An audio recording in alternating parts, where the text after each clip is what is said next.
Hi, this is Melvin York, and you're listening to Growing and Gardening with Daddy Pete. We're going to talk today a little bit about fall bulbs, planting fall bulbs. In this segment, we will have one later about dividing some of your plants and bulbs later, but right now we're going to talk about getting ready to plant fall bulbs. Even though this is the middle of July, we need to go ahead and start getting ready for our fall plantings. And by that, I mean by preparing our soil, deciding the location, if this is a new garden for you, new place to plant bulbs, what you're going to do, look at the different heights, and we're going to go over some of that, where to plant them, and what to use them for. Most of the times you want to make sure that your bulbs are planted when the soil is below 60 degrees. And that's usually in late fall. Let's just say about 6 weeks before a hard frost is expected. In our area, you're probably looking a good time to say we need those planted would be by Halloween. That's going to be your cutoff mark, even though you may be able to go a few weeks longer, depending on the season and what temperature you have this particular year. But let's use that as a date to where we hope that we finished up. And October would be a good time to go ahead and start planting your fall bulbs. Now, one thing about that is what kind are you going to plant? Well, we do have some suggestions here. If you do remember, we talked about hardiness zones, the USDA hardiness zones. That's very important when you're picking out bulbs to know that hardiness zone. You're going to hear me talk about that all the way through most of our podcasts, but this is a big thing. We want you to be successful in your plantings. I don't want you spending money and then your bulbs either rot, don't do well for you, and maybe not come back the next year. Now, some of the things that we're looking at is in the hyacinth family would be bluebells. Bluebells is a beautiful plant. Their spacing is usually about 4 inches apart. You want to plant those about 3 to 4 inches deep. They take a hardiness zone from 4 to a hardiness zone 9. They need a well-drained, fertile soil. Of course, their blooming season's in the spring. That's why you want to go ahead and get them planted, get them rooted in well, and so that they will come out in the spring and show off for you. Heights on these plants go anywhere from 8 to 20 inches. They're excellent for borders, rock gardens, and natural gardens. So that's good. The Christmas rose, Hellebore. Hellebores are a beautiful plant. They're in the hardiness zones 4 to 8. They like a neutral or an alkaline soil. So you want to keep them somewhere around 6, 8 to 7. Both of the plants, this one and the bluebell we talked about, you can plant these in full sun or partial shade. In fact, everything we're talking about today could be planted in full sun or partial shade. Hellebores, you need a spacing of about 18 inches deep when you plant that bulb, planting them 1 to 2 inches deep. Again, the spring bloomer, they get about 12 inches high. They're hardy, but they do not like strong, cold winds. So it's good to keep those in a place that can be sheltered by some other plants, by the woodlands around you, a natural habitat, or up to south side of a structure close by. So you do need to protect those.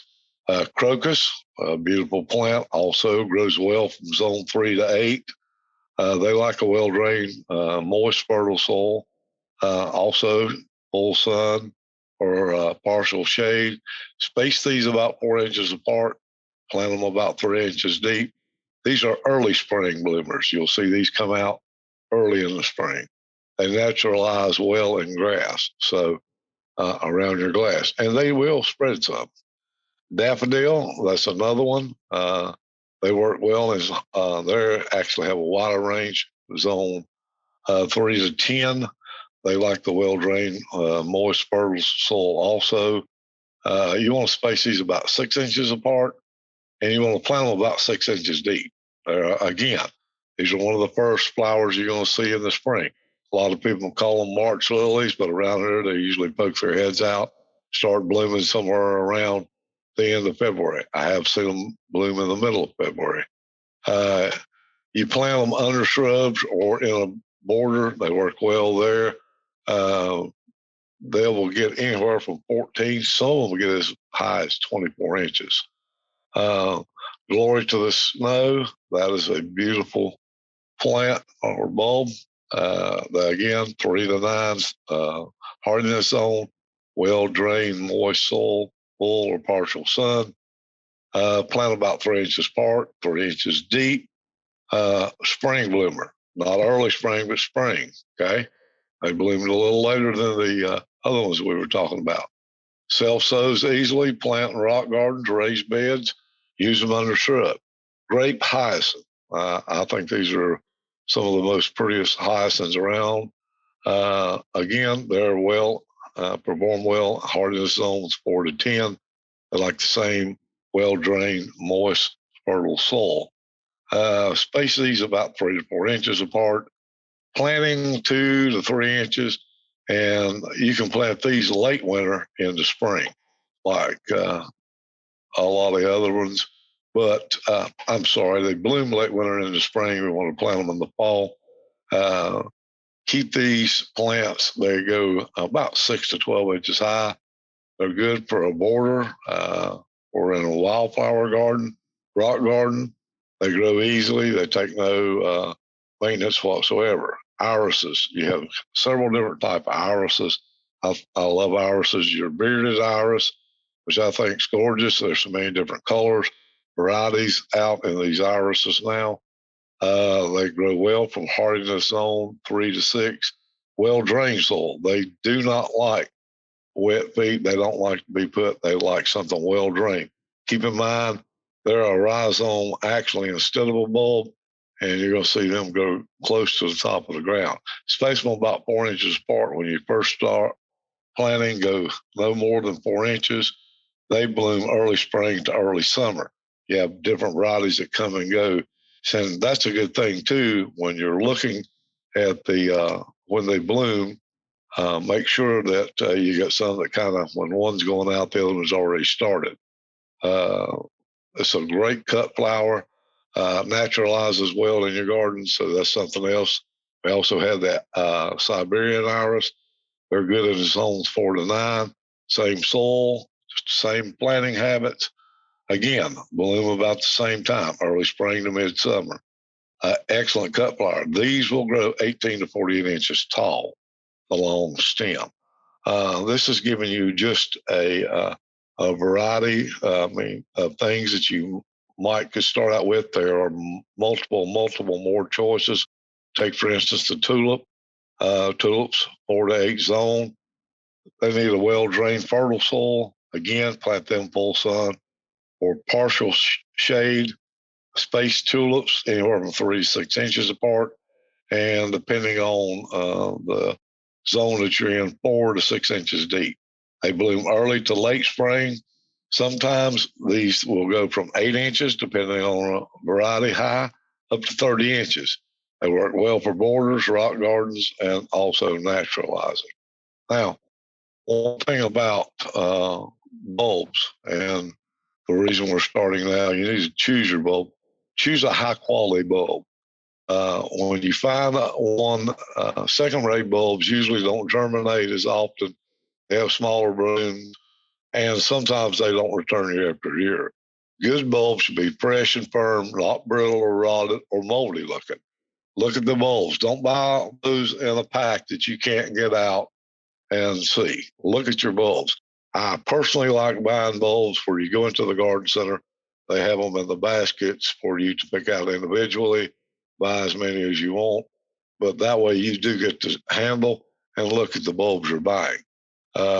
If you're buying your bulbs early now, make sure that you immediately store them in somewhere cool, dark, a dry place around 60, 65 degrees. If you can keep them that way you don't start the buds coming out before it needs to. Now, If you have voles or squirrels or deer, you might want to reconsider tulips and crocuses. Take them off your list because they do love them as much as you do. You can plant some of your bulbs if you use our Daddy Pete's planting mix with permatill. Permatill does help deter the vole. Working in your beds and your gardens, it works well. On the top side of the ground, you can fashion like a chicken wire. Lay that over it, and that sometimes helps keeps the squirrels from going in, and you can give it a try. Where to buy your bulbs? This is a biggie here for me. A lot of people likes to go to the big box stores, buy your bulbs. You get them, they come in, they're dried out. I don't know how long they've been there, whatever. Again, like I was talking before, I like to buy those bulbs in the garden centers, just so that I know that that's a reputable company. It's a reputable, they make their living selling bulbs. They make their living selling seeds and plants and all. They're your neighborhood go-to. They are going to provide you with the best they can provide you with. One thing that you'll want to do too, after you're planting that and to keep weeds down, you want to apply mulch. Again, you can go to our website, look at the different mulches we have for planting. You want to keep that ground in an even moisture. You also want to keep those bulbs from freezing. That mulch provides a good blanket layer on there. And also in the summer months, it does help keep the heat from being too much on the ground, keeps down the weeds, and the moisture even. It's a win-win all the way. So as you're looking now at the different bulbs and as you're going on, remember this, do your hardiness on, find out what yours is, and make sure that you buy the bulbs that fit your hardiness zone. Another thing to look for and to do is we talked about your gardening journal. Make sure that you put down what variety of tulips or what variety of crocus or what you bought and where you planted, when you planted. Keep this information and then also see how well they do. Make sure you jot down where you bought them from. That makes a difference to see how these bulbs perform for you. So that's just a couple hints on planting bulbs. But now's the time to be getting your bulbs. Go ahead and making your plans. Again, go back and think about when we talked about our list we were going to make in our journals, where we were going to plant, how we were going to plant, what are we planting in, what kind of heights that we want. Again, this will all tell you on the tag of the bulbs you're buying as far as height and zones and depth of planting. So make sure you do that and keep all that in your journal.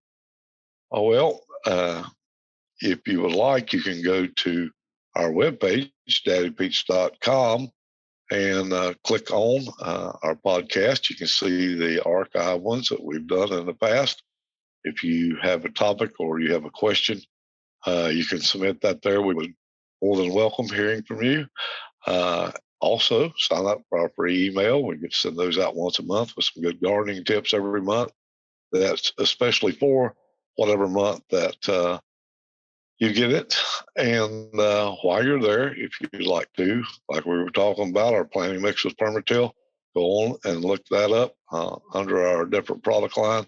Look up our different types of mulch that will help you in mulching these beds, the bulbs that you're getting ready to plant. So again, it's an investment. Protect your investment. Buy good bulbs. Again, let me one more time just stress how important I think it is to go to your local garden center. So when it comes to buying your bulbs, that way they've not laid around and dried out. They've been brought in fresh. They're ready to go. They're brought in for the planting season that's supposed to be planted. look at your frost dates, and then do your planting before then. Again, Halloween's a good cutoff date. Maybe a week or two after that if you're lucky.